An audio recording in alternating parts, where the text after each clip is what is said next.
qual foi o propósito da cruz? Aquele dia sangrento. Por que tanta dor? Por que tanto choro? Por que algo tão brutal? Porque naquela cruz Jesus restaurou a realidade do jardim. Naquela cruz Jesus trouxe para nós um acesso ao Pai como se o pecado nunca tivesse existido. O que é evangelho? É viver como se o pecado nunca tivesse existido. Só que se nós não soubermos o que foi roubado de nós, a gente não sabe o que foi restaurado em nós.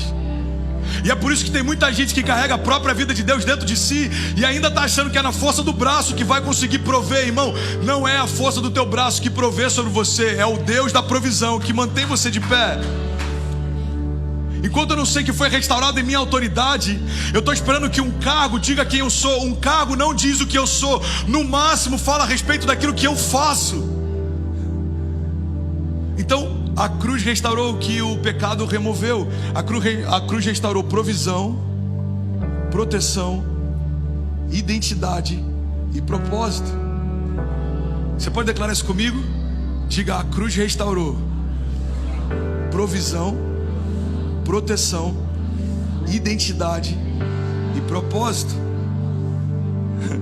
Olha o que diz Salmos 20: alguns confiam em carros e outros em cavalos, mas nós confiamos no nome do Senhor nosso Deus. Salmos 33:18: o Senhor protege aqueles que o temem e protege os que firmam a esperança no seu amor, para livrá-los da morte, garantir-lhes a vida, mesmo em tempos de fome. A nossa esperança está no Senhor. Ele é o nosso auxílio e a nossa proteção. Nele se alegra o nosso coração, pois nós confiamos no seu santo nome. Então esteja sobre nós, Senhor, o teu amor, como está em ti a nossa esperança. Proteção. Sabe, o evangelho restaurou em nós também provisão. Eu vim declarar e te lembrar, irmão, se você permanecer em Deus, nada nunca vai faltar sobre você. Nada nunca vai faltar sobre você. Só que na graça, a dinâmica com que Deus provê é um pouco diferente do período da lei. No período da lei, você planta para colher. No período da graça, você quebra o que tem para Deus multiplicar o que te deu. Olha para mim, irmão. No milagre da multiplicação, existe uma dinâmica que Deus estabeleceu para esse novo tempo. Me dá o pouco que você tem e a partir da entrega eu multiplico. Irmão, isso é tão poderoso. Por que grande parte da igreja ainda não está experimentando provisão sobrenatural? Você pode dizer: André, mas eu tô indo bem no meu negócio. Mas pode ser uma provisão natural. Deus tem para nós, irmão, uma provisão sobrenatural. Mas o poder da provisão sobrenatural só acontece a partir da partilha. Jesus pega o pão, ele quebra e dá graças. E a cada vez que o pão se quebra, o novo acontece.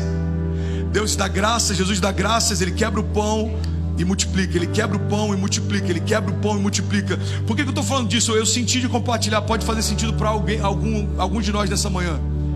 Deus, o próprio Deus, quebrou algumas coisas nesses últimos meses e você está reclamando por que algumas coisas se partiram, quando na verdade é a partir dessa partilha que Deus vai multiplicar o novo. Irmão, recebe isso em nome de Jesus. Não tem nada melhor do que Deus quebrar aquilo que logo em seguida Ele está disposto a multiplicar. O problema é que às vezes a gente quer dizer: ei, esse lanchinho é meu. Aquele menino, irmão, não era o único que tinha algo para comer. Ele foi o único disposto a compartilhar. Então Ele tem para nós proteção. A cruz restaurou em nós provisão. Não há nada que o próprio Deus tenha quebrado que o próprio Deus não vá multiplicar. Você está comigo? Deus tem para nós, irmão, propósito. E eu vou falar sobre isso outro dia, mas eu queria finalizar falando sobre algo que precisa ser restaurado. Deus tem para nós identidade. Você pode declarar isso? Diga: Deus tem para mim uma nova identidade. Um dos dias mais marcantes da minha história aconteceu de uma forma completamente banal. Eu morava em Niterói. A gente tinha plantado uma igreja em Cabo Frio. Começou numa segunda-feira dentro de uma casa Da casa foi para um clube, do clube foi para uma quadra. Irmão, em 3, 4 meses já eram 1000 pessoas toda semana se reunindo. Foi absurdo. A gente via Ubers que iam entregar passageiros para o culto, ouviam a palavra do carro e vinham se render no final do culto aceitando Jesus. Irmão, eu vi uma das cenas mais incríveis que eu já pude experimentar pregando. Pessoas do outro lado do canal em barcos ouvindo a palavra, pessoas parando de bicicleta na ponte. Quem conhece ali o Boulevard Canal em Cabo Frio sabe do que eu estou falando. Tinha pessoas atravessando a ponte porque o som invadia a cidade. Alguns deles paravam para ouvir a mensagem. Irmão, a gente se sentia como Jesus naquele tempo, pregando e pessoas ouvindo sobre as águas. Foi sobrenatural o que Deus fez. Mas teve um dia que eu cheguei de Niterói, eu fui tomar banho para ir para o culto. E aí meu pai, ele falava assim: pastorzão, quer que eu te leve daqui a pouco? Eu falei: não, pai, tá de boa, tá bom. Pastorzão, quer que carregue o seu laptop? Meu pai é um dos caras mais incríveis que eu já conheci. Simples, humilde, o abraço dele cura. E aí aquilo começou a me incomodar. Eu fui tomar banho e eu tava incomodado. Eu tava angustiado quase. E eu comecei a falar com Deus. Eu falei: Deus, por que eu tô me sentindo tão mal do meu pai me chamar de pastor? Cara, é uma bênção. Alguns anos atrás ele me tirava bêbado. Agora ele me chama de pastor e quer carregar minha bolsa. É uma bênção. E aí Deus falou algo comigo, cara, que ressignificou para mim o que é o poder de ser filho. Eu lembro que eu me vesti e falei com ele: pai, queria te fazer um pedido, nunca mais me chama de pastorzão. Aí ele falou: por quê, filho? Ele falou: porque pastor, qualquer um pode me chamar, mas filho, só você pode. Não tira de mim aquilo que só você pode me dar. Irmão, eu estou falando de verdade. Não tem nada melhor do que ser filho e poder correr para o braço do pai. Sexta-feira eu estava aqui quebrado. Eu tô numa semana de desafios pessoais.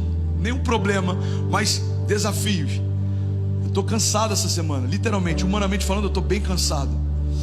E aí sexta-feira eu chamei ele ali, eu abracei e comecei a chorar. E é tão bom você poder ter esse lugar de conforto, de descanso.